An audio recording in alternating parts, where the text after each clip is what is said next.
Shopping এর ক্ষেত্রে দামাদামিতে কারা জিতে মনে হয়? অফকোর্স মেয়েরা। আমার কাছে মনে হয় মহিলারাই বেশি জিতে। এবারের ঈদে বাজেট কত ছিল? এটা জিজ্ঞাসা করেন না, কারণ অলরেডি এটা নিয়ে অনেকেই ভাইরাল। আমি চাই না ভাইরাল টপিকে থাকতে, কারণ হচ্ছে যাই হচ্ছে আলহামদুলিল্লাহ আমার অনুযায়ী আমার বাজেট, কারোর সাথে কম্পেয়ার করে আমি বাজেট থাকতে চাই না। কেনাকাটায় ছেলেরা জিতে না মেয়েরা? মেয়েরা। দরদাম করে মেয়েরা জিতে। কেন কেন? মেয়েরা প্রাইস করতে পারে ভালো। মেয়েদের কি ঠকানো সম্ভব? না, কেন মনে হয় পারে না, মেয়েদের ঠকাইতে পারে না। যদি ৫,০০০ বলে আপনি কত বলবেন? হ্যাঁ, আমি ওটাকে ১,৫০০ অথবা ২,০০০ বলবো, এর বেশি বলবো না। উনি যা বলবে তার থেকে আমি হাফ বলবো।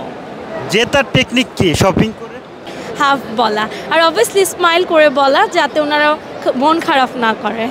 শপিং এর ক্ষেত্রে দামাদামিতে কারা জিতে? মেয়েরা। কেন মেয়েরা জিতে? মেয়েরা তো জন্মগত থেকেই বার্গেটিং জানে, তাই। তাই? হ্যাঁ। জেতার টেকনিকটা কি আসলে? হ্যাঁ, জেতার টেকনিকটা কি? যেটা কি দেখা যাচ্ছে যে দরদাম করে করাটা যেটা হয় ওটা কি বলি আমরা সাধারণত এটাই। মেয়েদের একটা ড্রেসের দাম দোকানি বললো ৫,০০০ টাকা, আপনি কত বলবেন? আমি ১,০০০। ১,০০০? এটা অবশ্য ড্রেসের উপর ডিপেন্ড করে, কোন ড্রেসটার উপর। তাই মনে হয় মেয়েদের থেকে ছেলেদের জিনিসের দাম বেশি। এবার আকাশ ছোঁয়া বাজেট সবারই রাখতে হচ্ছে। বাজেট বলতে মানে যার সামর্থ্য যেরকম সে তো সেরকমই নিবে, কিন্তু দেখা যাচ্ছে মানে এবার মানে অনেক দাম, সব কিছুর অনেক দাম। একটা ড্রেস হাত দিলেই দেখা যায় ৭,০০০।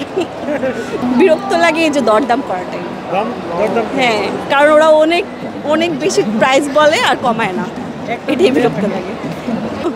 ওইটা আরও পেনফুল লাগে যে আসেন আসেন, পরে পারে না ঢুকায় বসায় দেয়, আর না নিলে জোর করে নিতে হবে, এরকমও একটা বাইস থাকে তাদের। এই ঈদের জন্য পাঞ্জাবি, তারপরে টি শার্ট, এগুলোই। শপিং করতে আসলে সবচেয়ে বিরক্তিকর বিষয় কোনটা? ক্রাউড।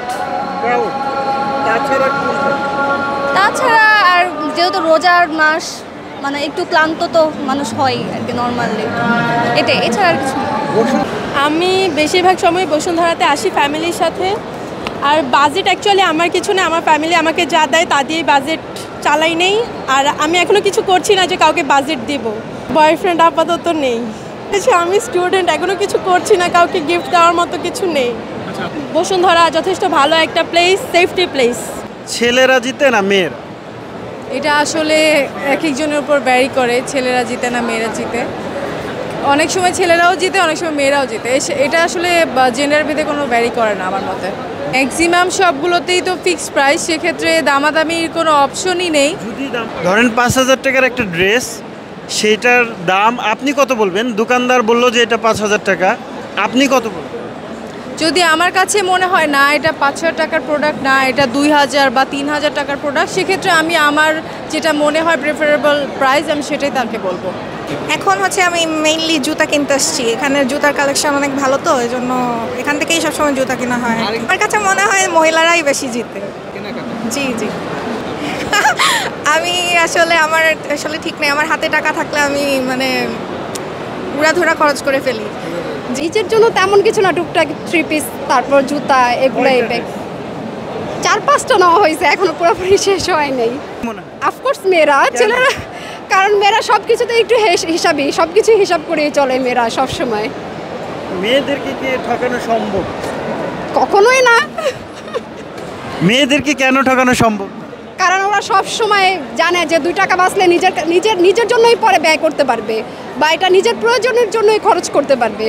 এটার জন্যই মেয়েরা সব কিছুতেই চিন্তা করে বাজেটটা একটু যাতে মানে নিয়ন্ত্রণের মধ্যে নেওয়া যায়, সব কিছু বুঝেই কেনার চেষ্টা করে সব সময়। আরেকটা ব্যাপার হচ্ছে মেয়েরা কি সবসময় এক দামে কিনে না, 2বার বলে 3য়বারের বেলা নিয়ে যায়।